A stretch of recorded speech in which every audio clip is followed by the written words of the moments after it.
En términos económicos, se está contrastando en estas horas la realidad mexicana con la realidad argentina, en muchos indicadores económicos que son muy contrastantes en cuanto a una situación con sus problemas y sus circunstancias, como sucede en México, pero que en general, pues ahí va caminando frente a la crisis, tanto la heredada como la que ha multiplicado el propio Milei. Pero otro terreno es el político. Y te lo pregunto particularmente, Fernando, porque en México estamos en ese camino en el cual la estridencia, el insulto, la retórica incendiaria, la gesticulación, podría parecer a algunos sectores hartos de problemas que no se van resolviendo, podrían parecer una tentación de decir, sí, elijamos al que grita y al que nos dice y al que insulta y al que promete sin sustento y sin organización, no importa. Lo que me llama la atención es la gesticulación, la manera. Tenemos a Lili Telles, senadora llegada por Morena, ahora con el Partido Acción Nacional, está muy en el centro de la polémica nacional en este momento. Ricardo Salinas Pliego, empresario, dueño de Televisión Azteca, entre otras empresas, con una retórica de mucho insulto, de mucha obscenidad contra opositores y críticos. En ese terreno, ¿cuáles son los riesgos que debemos de ver y de prever en México a la luz de lo que está pasando en Argentina, Fernando? Sí, Julio, el estilo energúmeno del relato político y todo este histrionismo que, bueno, Milei es ni duda uno de los más claros representantes de esa línea, ¿no? Que también tiene, comparte sketch, diríamos, comparte episodios de eso, de histrionismo discursivo con Donald Trump, por ejemplo, ¿no? Es toda una escuela, creo yo, se puede rastrear en estos personajes y en Bolsonaro y en otros más, esta misma escuela de, parece que la altisonancia, parece que el exceso de gestos, parece que el vocabulario provocativo, provocador, irrespetuoso en más de un sentido, parece que da réditos ante cierto sector de la población que cree ver en eso reflejada su propia necesidad de expresión o de compartir las ofensas o el modo de las ofensas. Eh, Acusa, a mi entender, eso un nivel de poca educación o formación cívica, como la conocimos en algún tiempo.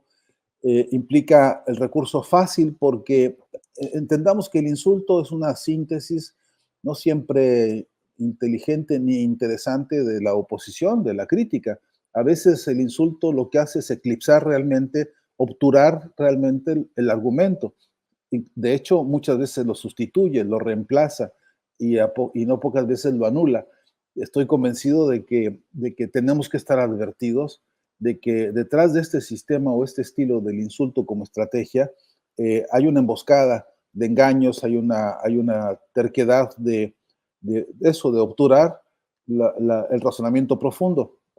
No es falso que a todos los proyectos de gobierno de la región, y subrayo a todos, bien les viene una dosis seria de crítica y de autocrítica. No es falso y por cierto no sería novedoso en ningún sentido que los pueblos fuesen capaces de puntualizar las cosas en las que están en desacuerdo, las que más o menos les simpatizan y las que de plano rechazan. Y hay ejemplos a granel. El asunto es que cada uno de estos temas, en todas las áreas de la actividad y de las relaciones sociales, merecen eso, información, razonamiento, eh, yo diría cordura, diría incluso metodología para poder exponer y exigir y proliferar en debates profundos. Pero la estrategia del insulto y la faramaya, como a veces se dice, otros dicen la payasada, en el sentido estricto de la expresión, eh, parecería que esa es la manera más fácil de eludir justamente la capacidad de análisis o de debate. Que por cierto, algunos de los personajes que hemos repasado en nombres por parte de la derecha y la ultraderecha, pues no tienen, no hay calibre, no hay calibre intelectual en la derecha hoy por hoy. Julio, la derecha está atravesando una de sus peores crisis intelectuales en toda su historia, en el recorrido que tú hagas hoy por hoy empezando por Europa, si quieres, y luego por América Latina y otros lugares del planeta, es verdad que la derecha, que alguna vez tuvo exponentes de ciertas tesis de Estado, de ciertas corrientes, incluso de concepciones gubernamentales, etcétera, hoy brillan por su ausencia y no hay una sola propuesta que tenga que ver con el beneficio de las colectividades ni de las distintas problemáticas sociales, mucho menos de la justicia social, que las derechas y las ultraderechas se atrevan a decir. Y en esa decadencia y en esa crisis de la intelectualidad de la derecha, prolifera esto, que es con qué sustituimos el llamado de la atención.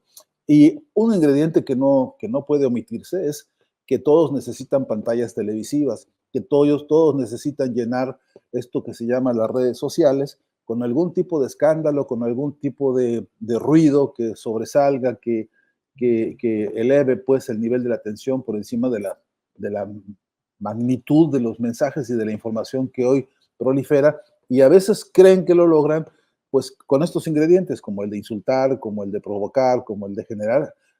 Ya no les importa si esto genera conflictos internacionales como estos que estamos analizando hoy, ¿no? No les importa llegar al nivel de ofender pues la biografía de un liderazgo como el del presidente Petro, ni la interesa política y teórica de un mandatario como López Obrador, con el que podrás tener más o menos acuerdos o más o menos simpatías, pero no puedes tú decir de un hombre que tiene un conocimiento de la historia de América y de México, y del pueblo y de las luchas del pueblo. El último adjetivo que podrías usar sería el de ignorante, ¿no? Entonces, pero acusa todo esto, creo, la pobreza intelectual de estos liderazgos que, pues, por ejemplo, para no ir muy lejos, aquí al lado de este país, en Brasil, Bolsonaro ha exhibido con absoluta impunidad y absoluta impudicia, ¿no? Que su desconocimiento de la realidad del mundo, de la geopolítica, de las distintas problemáticas que atraviesa la humanidad. Ni un solo gesto de preocupación por los problemas civilizatorios que atravesamos, por los conflictos bélicos en el planeta, ni una preocupación por los problemas del hambre en el mundo, que cada vez son más terribles. En fin, ninguna preocupación pues por el humanismo, para decirlo sintéticamente. Y sí, por otro lado, la payasada de ver a un presidente, vuelvo a decir, uso el término payasada en el estricto sentido, de ver a un presidente como el de Argentina subirse al teatro con su novia, que es una representante de la farándula, a cantar en el teatro como